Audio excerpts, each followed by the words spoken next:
नमस्कार, मैं Dalip Singh SK books के यूट्यूब चैनल पर आपका स्वागत करता हूं। आज हम बात करने वाले हैं आर्मी भर्ती परीक्षा के बारे में।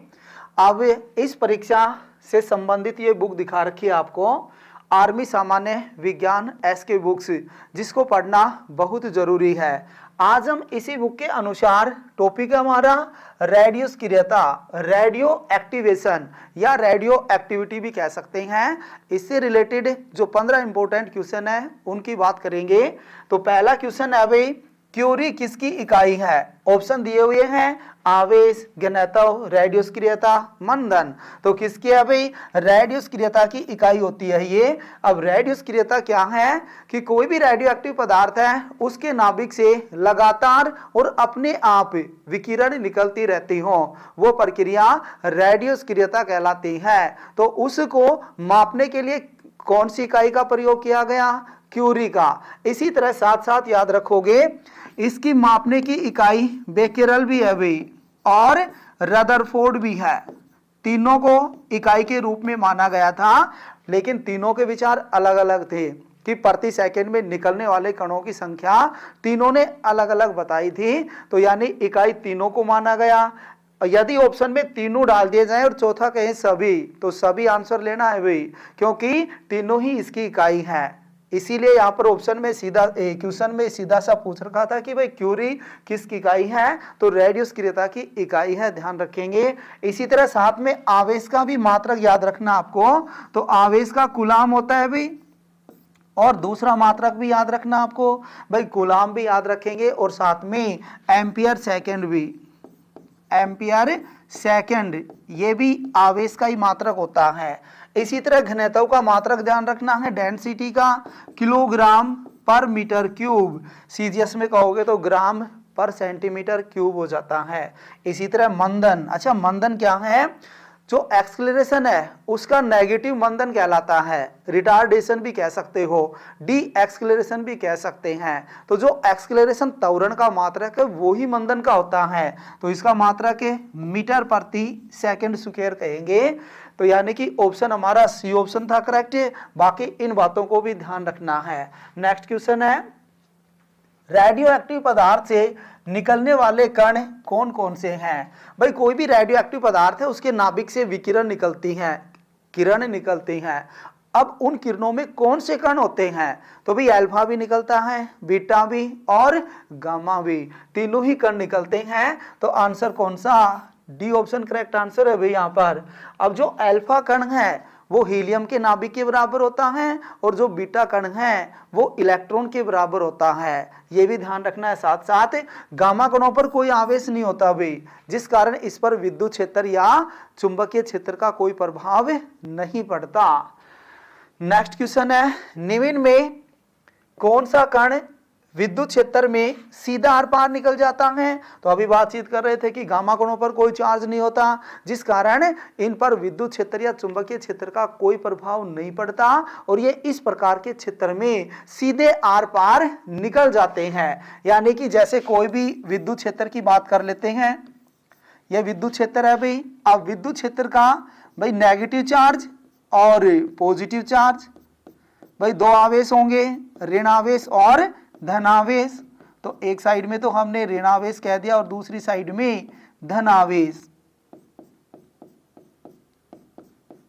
और इस विद्युत क्षेत्र में कोई भी रेडियो एक्टिव पदार्थ रख दिया हमने, भाई जैसे रेडियम रख दिया, रेडियम रेडियो एक्टिव पदार्थ है। अब इस रेडियो एक्टिव पदार्थ से जो निकलने वाले कण हैं भाई, अल्फा निकलता है जो किधर विद्युत क्षेत्र के ऋण आवेश की ओर झुक जाता है। इसी तरह से बीटा कण निकलता है जो विद्युत क्षेत्र के धन आवेश की ओर झुक जाता है। लेकिन जो गामा कण है वो सीधा आर पार निकल जाता है। तो यहाँ पर क्वेश्चन पूछा गया था कि कौन सा कण विद्युत क्षेत्र में सीधा आर पार निकल जाता है? तो हमारा आंसर कौन सा? सी ऑप्शन करेक्ट आंसर है भाई। यदि क्वेश्चन पूछ ले कि कौन सा कण विद्युत क्षेत्र के ऋण आवेश की ओर झुक जाता है, तो भाई अल्फा कण, अल्फा कण कहेंगे। कौन सा कण है जो विद्युत क्षेत्र के धनावेश की ओर झुक जाता है? तो बीटा कण झुकता है। अब आपके दिमाग में क्वेश्चन आ रहा होगा कि भाई जो बीटा है वो उधर क्यों नहीं झुका, नेगेटिव की ओर, जो अल्फा है वो पॉजिटिव की ओर क्यों नहीं झुका? इनके बीच एक कारण है भाई। क्या कारण है कि यानी जो अल्फा कण है वो हीलियम के नाभिक के बराबर है, इसका मतलब अल्फा कणों पर धनावेश होता है, और जो बीटा कण है वो इलेक्ट्रॉन के बराबर ही है, जिस कारण बीटा कणों पर कैसा चार्ज, नेगेटिव चार्ज है, ऋणावेश होता है बीटा कणों पर। अब कूलाम ने एक नियम दिया था क्या, कि भाई अलग अलग आवेश हैं तो उनके बीच में आकर्षण बल, और एक जैसे हैं तो प्रतिकर्षण बल लगता है। तो अब यहाँ पर देखो विद्युत क्षेत्र का ऋण आवेश और कण पर धन आवेश, अलग अलग आवेश हो गया, यहाँ से तो निकलता है लेकिन विद्युत क्षेत्र तुरंत उसको अपनी ओर खींच लेती है। भाई विद्युत क्षेत्र ज्यादा पावर है तो यानी कि विपरीत आवेश वाले को अपनी ओर खींच लेती है, आकर्षित कर लेती है। इसी तरह से भाई जो बीटा कण है ऋणावेश है तो विद्युत क्षेत्र का धनावेश उसको अपनी ओर खींच लेता है। भाई ध्यान रखना है, यदि विद्युत क्षेत्र के धनावेश की ओर झुका रहा है तो नेगेटिव चार्ज वाला झुकेगा। नेगेटिव चार्ज किस पर, बीटा कणों पर होता है। या फिर ऐसे भी पूछ लेता है कई बार कि बीटा कण किसके बराबर है, ऑप्शन देगा इलेक्ट्रॉन, प्रोटॉन, न्यूट्रॉन, इनमें से कोई नहीं, तो आपका आंसर इलेक्ट्रॉन होना चाहिए, जिस कारण हम कह सकते हैं कि बीटा कण विद्युत क्षेत्र के धनावेश की ओर झुक जाते हैं। इसी तरह से गामा कणों पर कोई चार्ज नहीं होता, भी उदासीन होते हैं तो ये विद्युत क्षेत्र में सीधे आर पार निकल जाते हैं। तो तीनों को ध्यान रखना हमें कि भाई गामा तो सीधा निकलता है, अल्फा ऋणावेश की ओर झुक जाता है, बीटा धनावेश की ओर झुक जाता है। तो यहां पर आंसर कौन सा, सी ऑप्शन था। नेक्स्ट क्वेश्चन है, हाइड्रोजन बम का सिद्धांत क्या है, बहुत इंपॉर्टेंट है भाई, कई बार पूछ लेता है कि हाइड्रोजन बम में कौन सी अभिक्रिया, सूर्य में कौन सी अभिक्रिया, किसी तारे से हमें लगातार ऊर्जा मिल रही है तो उसमें भी कौन सी अभिक्रिया। तो ध्यान रखोगे आप, हाइड्रोजन बम में अभिक्रिया या हाइड्रोजन बम का सिद्धांत, या फिर सूर्य में या किसी तारे से जो ऊर्जा मिल रही है उसमें कौन सी नाभिकीय संलयन, न्यूक्लियर फ्यूजन, इंग्लिश में नाम होता है इसका, उच्चारण बना रहे हैं न्यूक्लियर फ्यूजन। न्यूक्लियर फ्यूजन वाला नाम भी ध्यान रखना आपको, क्योंकि कई बार क्वेश्चन या ऑप्शन इन्हीं के अकॉर्डिंग बना देते हैं, उच्चारण के अकॉर्डिंग, कि भाई न्यूक्लियर फ्यूजन किस में होता है। तो याद रखोगे हाइड्रोजन बम में और सूर्य में और किसी तारे से जो हमें लगातार ऊर्जा मिल रही है उसमें। अब दिमाग में क्वेश्चन ये आता है कि भाई नाभिकीय संलयन क्या होती है, न्यूक्लियर फ्यूजन की अभिक्रिया क्या होती है। देखो संलयन का मतलब है जुड़ना, यानी कि दो हल्के मिलकर एक भारी का निर्माण करते हैं। तो इस अभिक्रिया में दो हल्के परमाणु मिलकर एक भारी परमाणु का निर्माण करते हैं, उस दौरान ऊर्जा निकलती है, तो वो अभिक्रिया नाभिकीय संलयन कहलाती है। दूसरी बात, इस अभिक्रिया को उच्च तापमान की जरूरत होती है, हाई टेम्परेचर की जरूरत होती है, वो भी ध्यान रखना हमें, जिस कारण ये सूर्य में होती रहती है। अब इसी तरह बी ऑप्शन में दे रखा है नाभिकीय विखंडन, विखंडन का मतलब बिखरना, ऐसी अभिक्रिया जिसमें एक भारी परमाणु टूटकर दो हल्के परमाणुओं में विभाजित हो जाता हो, वो अभिक्रिया क्या कहलाती है, नाभिकीय विखंडन कहलाती है। न्यूक्लियर फिशन कह दोगे इसे, फिशन या फिर फिजन भी कह सकते हैं, एक ही बात है। न्यूक्लियर फिशन या फिजन, नाभिकीय विखंडन, बिखरना, फिशन से फिसलना, फिसल कर गिरेंगे तो भाई हाथ पैर टूटेगा, इसका मतलब इसकी परिभाषा टूटने से और इसकी जुड़ने से याद रखोगे। तो नाभिकीय विखंडन किसमें, भाई परमाणु बम में होता है, परमाणु बम, इंग्लिश में एटम बम भी कह सकते हैं, परमाणु बम या एटम बम। इसी तरह से परमाणु भट्टी, न्यूक्लियर रिएक्टर, उसमें भी कौन सी, यही होता है नाभिकीय विखंडन। एटॉमिक रिएक्टर या न्यूक्लियर रिएक्टर भी कह सकते हैं, एक ही बात है। तो आंसर यहां पर ए ऑप्शन था। नेक्स्ट क्वेश्चन है, निम्न में से कौन सा कण निकलने पर परमाणु क्रमांक तथा परमाणु भार घट जाता है। भाई कोई भी रेडियो एक्टिव पदार्थ है वहां से अल्फा, बीटा, गामा तीनों कण निकलते रह रहे हैं, तो कह रहा है कि कौन सा कण निकलने पर परमाणु क्रमांक भी घट जाएगा और परमाणु भार भी घट जाता है। तो याद रखोगे अल्फा कण निकलने पर, ए ऑप्शन करेक्ट आंसर है भाई, अल्फा कण निकलता है तो परमाणु क्रमांक भी घटता है भाई, परमाणु क्रमांक घट जाता है, कितने से, 2 इकाई से घटता है, 2 इकाई 2 यूनिट से घट जाता है। और जो परमाणु भार है, परमाणु भार एटॉमिक मास, ये भी घटता है भाई, ये कितने से, ये 4 इकाई से घटता है, 4 यूनिट से घट जाता है। इसी तरह से बीटा कण निकलता है तो परमाणु भार पर कोई प्रभाव नहीं पड़ता, लेकिन परमाणु क्रमांक में 1 इकाई की वृद्धि हो जाती है, ये भी ध्यान रखना है।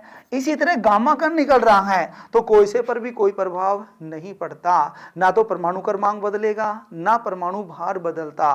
कब गामा कण निकल रहा है तो याद रखना हमें कि अल्फा कण निकल रहा है तो दोनों घट जाते हैं, परमाणु क्रमांक भी और परमाणु भार भी। परमाणु क्रमांक 2 इकाई से, परमाणु भार 4 इकाई से। लेकिन बीटा कण निकलता है तो परमाणु भार पर कोई प्रभाव नहीं पड़ता, परमाणु क्रमांक में 1 इकाई की वृद्धि हो जाती है। तो यानी आंसर यहां पर क्या अल्फा कण था वे, कि कौन सा कण निकलने पर परमाणु क्रमांक परमाणु भार दोनों घट रहे हैं, तो अल्फा कण निकलने पर ए ऑप्शन था। नेक्स्ट है अल्फा कणों की अधिक होती है। भाई जो अल्फा पार्टिकल है उनकी अधिक इनमें से क्या है, आयनीकरण क्षमता अधिक है, भेदन क्षमता अधिक है, आवर्ती अधिक है, या सभी अधिक होते हैं। तो आपको ध्यान रखना है आयनीकरण क्षमता, इंग्लिश में कहेंगे आयनाइजेशन पावर, यानी कोई भी गैसीय एटम है वहां से एक इलेक्ट्रॉन निकालने के लिए जितनी ऊर्जा देनी पड़ती है वो उसकी आयनीकरण क्षमता कहलाती है। तो यहाँ पर अल्फा कणों की जो आयनीकरण क्षमता है वो सबसे अधिक होती है। तो फिर बीटा कणों की, भाई बीटा कण बीच में दोनों के, तो गामा कणों की ध्यान रखेंगे फिर कि भाई गामा कणों की भेदन क्षमता, गामा कणों की भेदन क्षमता ज्यादा होती है और आवर्ती भी ज्यादा, आवर्ती भी गामा कणों की अधिक होती है, ध्यान रखना आपको।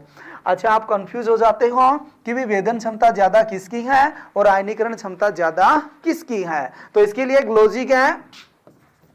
लॉजिक क्या है भाई जैसे अल्फा कणों की आयनीकरण क्षमता, आयनीकरण क्षमता अधिक होती है, अधिक होती है, और दूसरा हमें याद रखना है कि जो गामा कण है, लॉजिक बनाएंगे इसके लिए, गामा कणों की भेदन क्षमता, भेदन क्षमता वो अधिक होती है। इन दोनों में से क्वेश्चन कई बार रिपीट होते हैं, भाई ध्यान रखोगे। तो अब इन दोनों के लिए एक में लॉजिक लगाना है कि कौन से में क्या ज्यादा है। भाई अधिक के लिए लॉजिक लगा रहे हैं, ध्यान रखना अधिक। तो देखो ए के बाद क्या है आ, यानी बढ़ता हुआ क्रम है। भाई ऐसे अनार, आ से आम, बढ़ता हुआ क्रम है। तो अब यहां से देखो ऐसे तो आप बनाओगे अल्फा, अब अल्फा की अधिक होती है क्या, आ से आयनीकरण, आ से क्या बनाएंगे आयनीकरण, यानी अल्फा की अधिक होती है क्या आयनीकरण। तो इसी तरह से दूसरा अपने आप याद रह जाएगा कि गामा की ज्यादा होती है क्या भेदन क्षमता।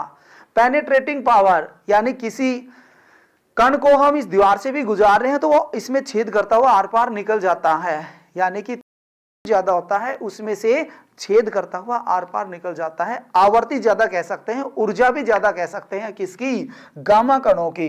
तो यानी दोनों में लॉजिक के लिए याद रखोगे ऐसे अल्फा, आ से आयनीकरण। तो यहां पर अल्फा कणों की अधिक पूछा है तो आयनीकरण है, बाकी भेदन क्षमता आवर्ती किसकी गामा की ज्यादा होगी।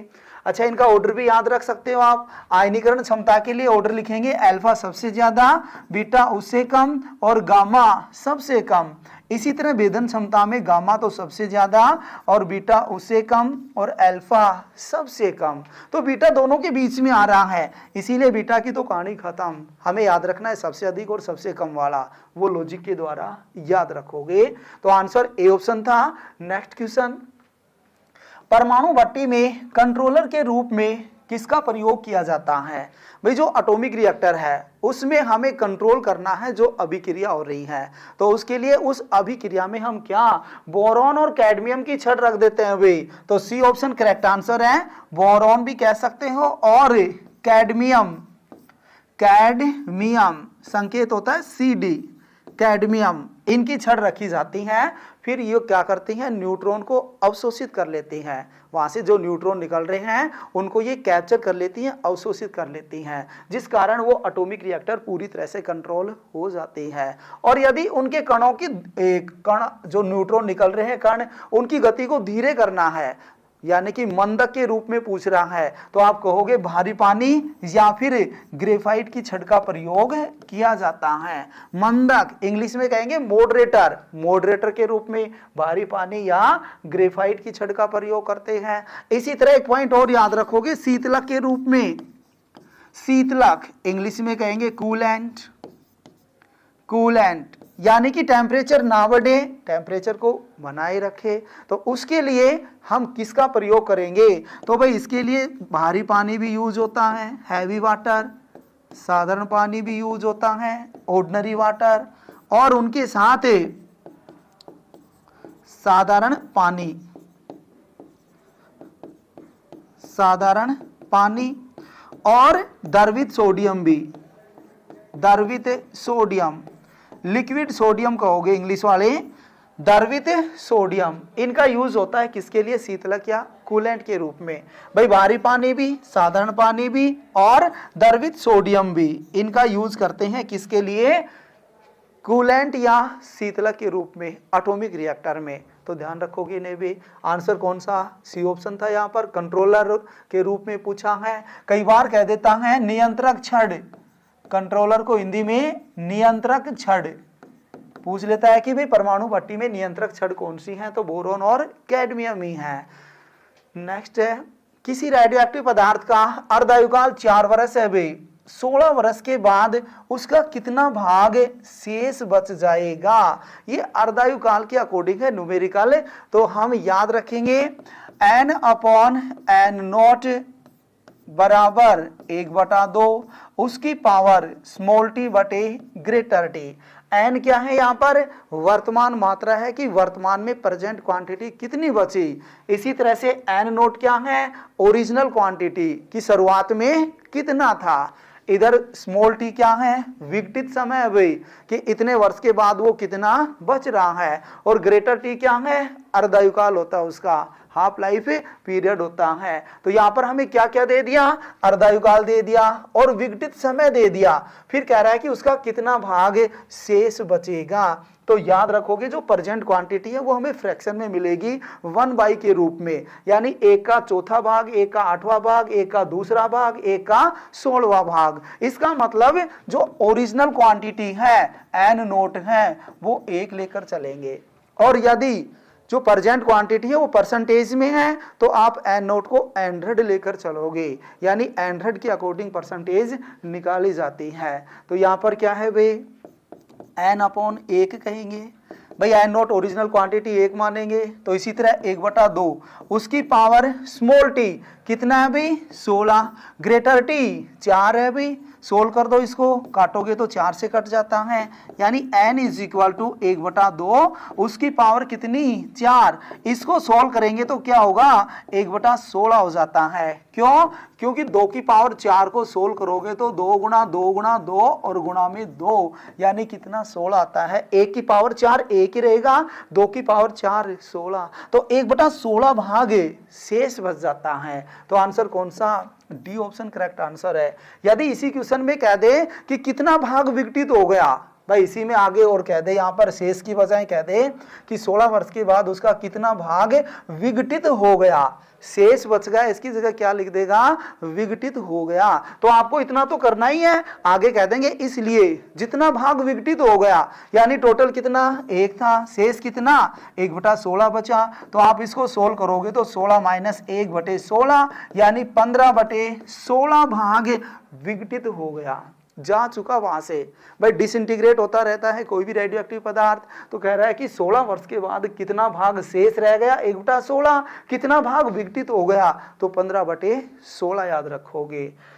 तो आंसर कौन सा, डी ऑप्शन था। नेक्स्ट क्वेश्चन है, निम्न में से किस में 2 प्रोटॉन और 2 न्यूट्रॉन है भाई। तो यहाँ पर ऑप्शन के अकॉर्डिंग आंसर देंगे। जो अल्फा कण है वो हीलियम के नाभिक के बराबर होता है भाई, अल्फा कण किसके बराबर, हीलियम के नाभिक के बराबर है। हीलियम का नाभिक बनाएंगे तो हीलियम के नाभिक के लिए भाई 2 तो प्रोटॉन है और 2 ही न्यूट्रॉन है। तो अब यहां से देखो प्रोटॉन तो कितने 2 है और न्यूट्रॉन भी कितने 2 ही है। तो क्या पूछा हमारे से, किसमें 2 प्रोटॉन और 2 न्यूट्रॉन है। बीटा कण इलेक्ट्रॉन के बराबर होता है, बीटा कण इलेक्ट्रॉन के बराबर है, तो यहाँ पर हम प्रोटॉन को A कह सकते हैं, लेकिन न्यूट्रॉन नहीं है यहाँ पर। इसी तरह से गामा कण में भी नहीं कह सकते। तो याद रखोगे कौन सा, ए ऑप्शन करेक्ट आंसर है यहाँ पर, कि जो अल्फा कण है उसमें 2 प्रोटॉन है और 2 न्यूट्रॉन है। ए ऑप्शन करेक्ट आंसर था। नेक्स्ट है भाई, यूरेनियम 235 टूट रहा है भाई, एक अल्फा कण निकल रहा है। ये अल्फा कण एरो से उधर लिखोगे तो प्लस में, और एरो से इधर लिखेंगे तो माइनस में लिखा जाता है। यदि इसको इधर लिख दिया तो माइनस में ध्यान रखोगे कि वे एक हीलियम अल्फा कण ही है, वो निकल रहा है, X बन गया। तो फिर कह रहा है कि X में न्यूट्रॉनों की संख्या बताओ, जो एलिमेंट बच गया उसमें न्यूट्रॉन कितने होंगे। तो आप 2 तरह से ध्यान रख सकते हो कि भाई इसमें से एक अल्फा कण निकल रहा है। क्या निकल रहा है, अल्फा कण यानी हीलियम निकल रहा है। अब अल्फा कण निकलता है, हीलियम निकल रहा है, तो अपने साथ न्यूट्रॉन भी लेके जाएगा। तो इसमें देखो न्यूट्रॉन कितने, 2 न्यूट्रॉन है भाई, 4 में से 2 घटाएंगे तो 2 न्यूट्रॉन। पहले न्यूट्रॉन कितने थे भाई, 235 में 92 घटाओ कितने, 143 थे। अब 2 न्यूट्रॉन चले गए तो कितने बचे मेरे पास, यानी 141 बचेंगे। ऑप्शन कौन सा, सी ऑप्शन करेक्ट आंसर है भाई। या फिर दोनों तरफ से हम जो परमाणु क्रमांक का बीजगणितीय योग है उसके द्वारा इसका परमाणु क्रमांक निकालेंगे, और परमाणु भार का बीजगणितीय योग बराबर होता है, तो उसके द्वारा हम इसका परमाणु भार निकालेंगे। तो वहां से भी हम फिर न्यूट्रॉन निकाल सकते हैं। तो दोनों तरह से कर सकते हो। आंसर कौन सा, सी ऑप्शन करेक्ट आंसर था यहाँ पर। नेक्स्ट है भाई, जीवाश्म की आयु ज्ञात करने में किसका प्रयोग किया जाता है। भाई जो जीव जंतु होते हैं, मरे हुए जीव जंतु का, वो इंग्लिश में फॉसिल होता है, इंग्लिश में फॉसिल, हिंदी में भी इसका उच्चारण याद रखोगे फॉसिल, यानी जो मरे हुए जीव जंतु हैं उनकी आयु ज्ञात करने में किसका प्रयोग, तो carbon 14 dating, carbon 14 dating A option correct answer है, इसका प्रयोग किया जाता है। अच्छा, यूरेनियम 235 का प्रयोग किसमें, भाई जो भारी चट्टान होती है, भारी चट्टान, उनकी आयु ज्ञात करने में यूरेनियम 235 का प्रयोग करते हैं। अर्थ की आयु ज्ञात करने में भी कह सकते हो। इसी तरह से कोबाल्ट 60 है भाई, इसका प्रयोग किसमें, कैंसर के इलाज में होता है, कैंसर के इलाज में ध्यान रखोगे। इसी तरह आयोडीन 131 का प्रयोग किसमें, थायराइड ग्रंथि है भाई, थायराइड ग्रंथि के इलाज में, थायराइड ग्रंथि के इलाज में, यानी थायराइड ग्रंथि या फ्लाउट आ जाती है गले में, तो डॉक्टर हमें कहेगा कि क्या नमक के गरारे करो, क्योंकि नमक में क्या आयोडीन होगा। तो आयोडीन 131 का प्रयोग किसमें, थायराइड ग्रंथि के इलाज में किया जाता है। ये आयोडीन 131, इसका मतलब आयोडीन का ये परमाणु भार है भाई, वो समस्थानिक है उनके, जैसे कोबाल्ट का 60 है, यूरेनियम का 235 है, तो ये इनके परमाणु भार को शो करता है, ध्यान रखोगे। नेक्स्ट क्वेश्चन है, परमाणु भट्टी में कौन सी अभिक्रिया होती है। भाई जो एटॉमिक रिएक्टर है उसमें कौन सी अभिक्रिया, तो आप याद रखोगे जो अभिक्रिया हो रही थी, यदि हम उसको नियंत्रण में कर लेंगे, कंट्रोल में कर लेंगे, तो परमाणु भट्टी का रूप धारण करेगी, और कंट्रोल नहीं कर पाए तो परमाणु बम का रूप धारण कर लेती है। तो यहां पर पूछा है कि परमाणु भट्टी में, तो आपको कौन सी नियंत्रित कहना है, भी ए ऑप्शन कहना है, नाभिकीय विखंडन, नियंत्रित नाभिकीय विखंडन। तो अनियंत्रित नाभिकीय विखंडन किसमें, परमाणु बम की बात करेंगे, परमाणु बम में, ध्यान रखना है। और यदि क्वेश्चन पूछ ले कि भी परमाणु बम व हाइड्रोजन बम में कौन सा ज्यादा शक्तिशाली है, तो हाइड्रोजन बम ज्यादा शक्तिशाली होता है, ध्यान रखोगे। तो ए ऑप्शन था। नेक्स्ट क्वेश्चन है,